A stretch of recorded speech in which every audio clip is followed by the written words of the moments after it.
Vetëm 7 ditë kohë janë dashur grupit për të planifikuar e kryer grabitjen e armatosur që ndodhi më 22 nëntor të vitit 2023 në një argjentari në Suarek.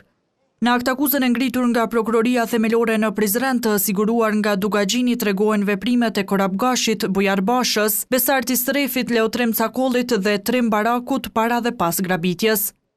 Pasi paraprakesh kishin bler automjete të paregjistruara dhe mjete të tjera të nevojshme, natën e 21 nëntorit sipas prokurorisë ishin mbledhur në shtëpinë e Bujarbashës e të nesërmën Korabgashi, Bujarbasha dhe Besarti Strefi, të shoqëruar me të ndjerin Dugagjin Gashi kishin kryer grabitjen. Pas kryerjes së grabitjes, pjesëtarët e grupit kishin komunikuar kryesisht në rrjetin social Snapchat e të njëjtit ishin takuar në Prishtinë. Numri i telefonit të Korabgashit është përdorur për herë të fundit para grabitjes më datë 22/11/2023 rreth orës 12:29 minuta e 4 sekonda. Dhe me këtë rast nuk i dihet lokacioni.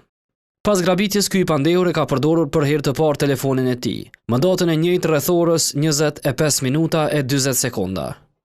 Në atë kohë ka qenë duke shfrytzuar internetin, ku në bazë të hartografisë rezulton se ka qenë tek varrezat e qytetit të Prishtinës, ku edhe në bazë të kamerave të tërhequra, që të gjithë të pandehurit pjesëmarrës në grabitje janë takuar. Në aktakuzën 71 faqesh janë të paraqitura 10 prova materiale e ekspertiza të ndryshme.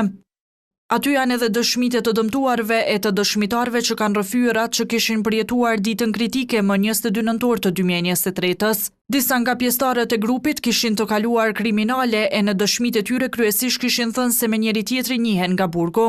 Bujarbasha ishte liruar nga burgu afërsisht 2 muaj para grabitjes, ndërkohë që në deklaratën e tij ka mohuar të ketë qenë pjesë e grabitjes. Koha prej kur jam liruar dhe kur është kryer vepra janë 2 muaj e 1 javë.